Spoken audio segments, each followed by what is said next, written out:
क्या नाम है आपका? मेरा नाम विशेष त्यागी है।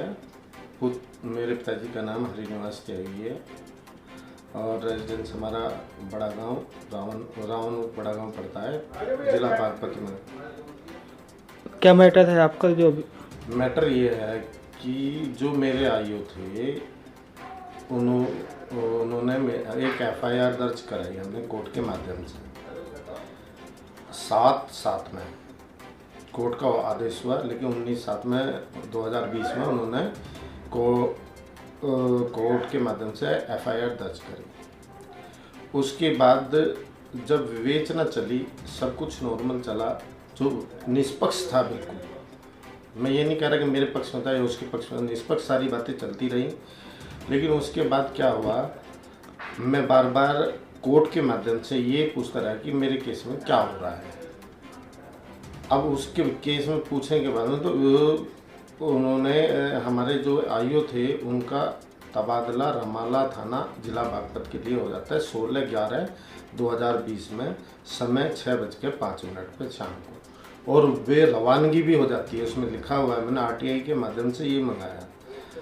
अब उसके बाद में उन्होंने 17/11 में भी 18/11 में भी मेरे विपक्षी जनों के बयान दर्ज करे, खुद के साइन है उनके, जो कि एक कानूनी अपराध है।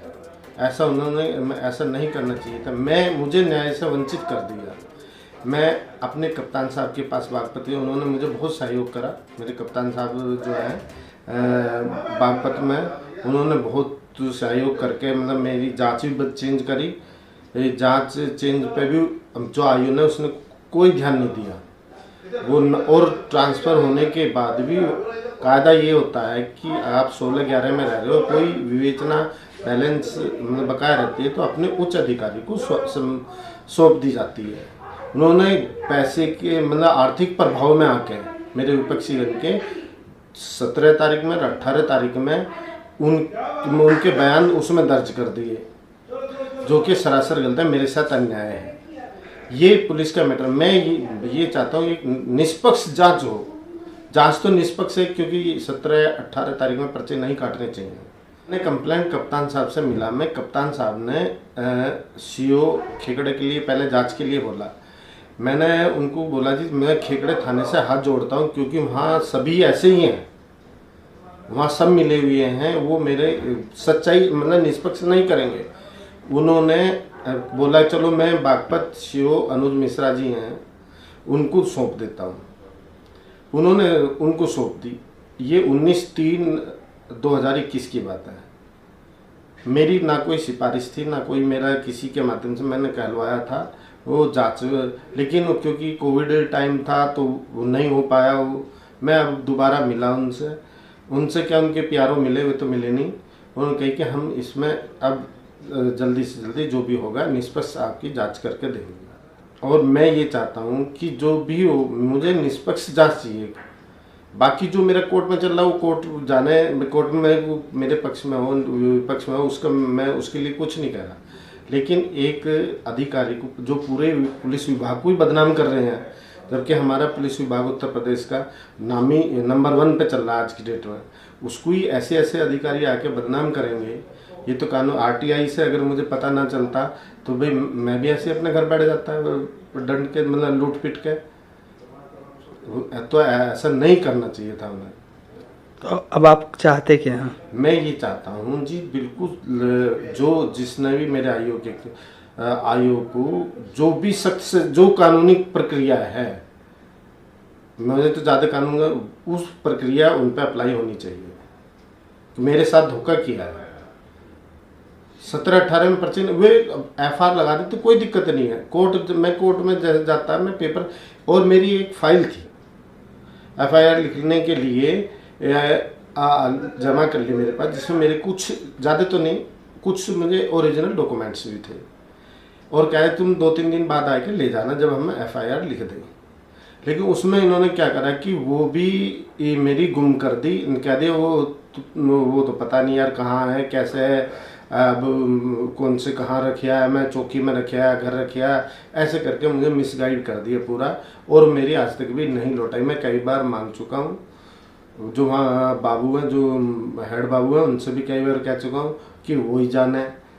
अब उनका वहाँ से तबादला हो गया, तबादला होने रमाला गए, रमाला से 1 महीने या 1.5 महीने रहने के बाद में वो चांदी नगर जिला बागपत वहाँ था, उनका तबादला हो गया। जो मेरे आयु थे उनके साथ में ऐसा ही है, उन्होंने मेरे को एक गुमराह करने की बात करी, जो कि एक, अब मैं क्या कहूँ, मैंने उनको ये बोला कि जी ये 4-5 लोग हैं तहसील में, मेरे पर कभी भी हमला कर सकते हैं, और ये जब भी साइड से निकलते थे ये बदतमीजी से बोलते थे। अब मैं अकेला होने के नाते मैं कुछ ना कह पाता, ना मैंने उससे, चलो भाई झगड़े जब हैं तो कुछ ना कुछ तो होगा ही। उन्होंने कहा तू एक काम, मैं उनसे बताया तो उन्होंने कहा तू एक काम कर, किसी लेडीज से बात कर, और हम उस लेडीज़ को कह दे तू छेड़खानी का आरोप लगा दे और उनको हम फंसा देते हैं। मैंने हाथ जोड़ा, मैं कहा जी मैं ना तो ऐसे काम करता, ना मेरे कहने से कोई आया, ना ये कौन बताया था कि आप किसी लेडीज से बात मैं, अब नाम ऐसा ही है वो, और वो वीरेंद्र कुमार राजौरा नाम है उनका। ये उन्होंने मुझे ये दलील दी कि तुम ऐसा कर लो और हम फिर उनको फंसा देंगे। तो इसको आपने आगे कंप्लेन नहीं किया कि इस प्रकार से उच्च अधिकारी बताया, ये चीज़ मैंने बताया, ये क्योंकि ये चीज़ मेरे पे लिखित में तो कोई सबूत है नहीं मेरे पास में, मैं क्या भाई, मैं आपसे कुछ कोई बात करूँ, वर्ड भी बात करूँ तो उसका मेरे पास में कोई सबूत तो है नहीं। अब लेकिन उन्होंने मुझे कितनी, मतलब 3rd क्लास सलाह दी, मेरी 50 साल उम्र हो रही है, मैं ये काम करने, मैं कह रहा हूँ निष्पक्ष जो कर दो, आपको क्या दिक्कत है? अरे जिसका मेरा जो निकलता हो मेरा दे दो भाई, जिसका जो होता हो वो दे दो। यही मुझे अपने कि मैं आपके माध्यम से भी, और अपने मेरे कप्तान साहब ऐसे बहुत ही मतलब ध्यान देते हैं, जब भी मैं जाता हूँ, मेरी उनसे कोई जान पहचान नहीं है, मैं उनकी वास्तु को तारीफ़ें पुलिस विभाग में तारीफ के काबिल है, मैं उनकी बार बार तारीफ करता हूँ, क्योंकि उन्होंने मेरी जांच भी बदल कर दी। हाँ एक चीज़ और है कि उन्होंने जब पहले SHO को जांच बदल के दी, इस बीच में 19 तारीख के आसपास, 19 या 20 तारीख के आसपास, 20/11/2020 को, तो उन्होंने ग्रहण करी, उसमें बाकायदा लेटर पे लिखा हुआ है, और ना मेरे को ये बताया कि भी तुम्हारा ये क्लोज हो गया या कुछ। फिर मैं 1 महीने बाद फिर गया, मैं कहा जी इसमें कुछ होना, मेरे तो कुछ भी नहीं हो रहा, 1 महीने ना तो मेरे से कोई पूछना आ रहा, ना कोई तो मेरा कुछ तो होना चाहिए। तो उन्होंने कहा चलो मैं तुम्हारी क्राइम ब्रांच में जांच चेंज कर देता हूँ। उन्होंने लिखा, क्राइम ब्रांच में जांच मेरी गई, क्राइम ब्रांच वालों की मनमानी देखिए, अपने रजिस्टर पे तो चढ़ा ली कि जी इस पर FRO लगी हुई है और FR लगी हुई है, और इसमें हम कुछ नहीं, जबकि कानूनी ये है कि अगर कोर्ट में जब तक तुम जमा नहीं कर रहे हो तो उसमें जांच अदला बदली की जा सकती है। ये आपको भी मालूम है, मतलब मैं भी कानूनी विदों से मिला हुआ हूँ, उन्होंने मुझे ये बताया कि जब तक कोर्ट में जमा नहीं होती तब तक जांच हर तरह से रूप में बदली